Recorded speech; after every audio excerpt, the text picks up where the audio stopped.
Prêtres, religieux et religieuses, laïcs consacrés et engagés de l'archidiocèse de Cotonou se sont retrouvés du mardi 18 au vendredi 21 avril 2023 au collège Père-aux-Pierre pour le Quasimodo 2023. L'archevêque de Cotonou, au début de la première journée, a rappelé les objectifs de la rencontre.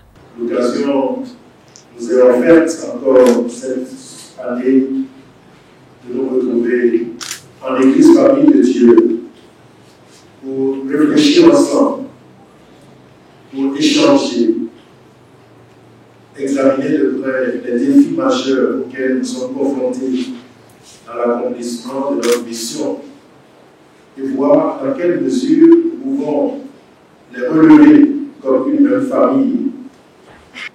À l'exemple des disciples d'Emmaüs cheminant avec le ressuscité, ouvrons largement les portes de nos cœurs à l'esprit du ressuscité.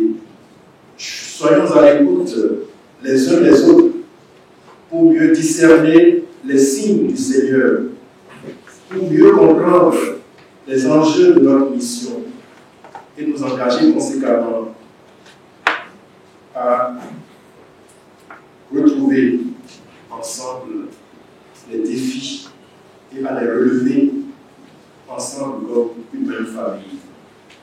Durant ces 3 jours, plusieurs points ont été abordés. Entre autres, il y a eu la présentation des conclusions du PESAP 1, des échanges autour des questions liées à la pastorale de la famille et du mariage, questions du fonctionnement de la curie et la santé des agents pastoraux. Par ailleurs, les consacrés de l'archidiocèse de Cotonou se sont penchés sur le sujet des gestes et pratiques liturgiques. Dans le mystère du sacrifice eucharistique, où les prêtres exercent leur fonction principale, c'est l'œuvre de notre rédemption qui s'accomplit sans cesse. C'est pourquoi il leur est vivement recommandé de célébrer la messe tous les jours, même si les fidèles ne peuvent pas y être présents. En matière de collecte de fonds, au cours des célébrations liturgiques, l'on doit strictement s'en tenir aux 2 quêtes ordinaires. En cas de quête impérée, la première quête est la quête impérée. Sia Zindo, en sa formule brève, au cours d'une célébration liturgique, il prend la place de la 2e quête et ne doit pas ainsi excéder le temps consacré d'ordinaire à la 2e quête.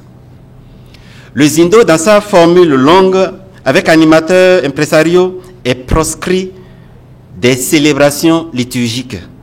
Le dernier jour, la synthèse générale des travaux a été présentée, ainsi que les grandes résolutions prises.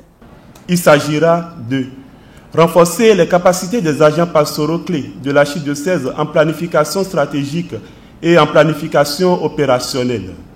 Élaborer le plan stratégique d'action pastorale de 2e génération de l'archidiocèse, comprenant le mécanisme de mise en œuvre et de suivi-évaluation. Il urge de travailler avec une meilleure connaissance des charismes, revoir les conseils pastoraux paroissiaux pour qu'ils reflètent réellement la configuration des paroisses. Monseigneur Roger Rongwedi, au terme des échanges, a remercié tous les participants et les a invités à prendre en compte les conclusions pour le bien-être et la vitalité de notre Église Famille de Dieu à Cotonou. La rencontre nous a permis de prendre une plus vive conscience des acquis du premier plan stratégique d'action pastorale. Oui, nous voulons donner un cachet particulier à comment vivre notre foi en Jésus-Christ, comment nous convertir à l'Évangile et au Christ comme des intendants fidèles et avisés. À la fin de ce Quasimodo 2023, ils ont tous ensemble confié à Dieu les résolutions prises et imploré sa grâce pour une bonne mise en application.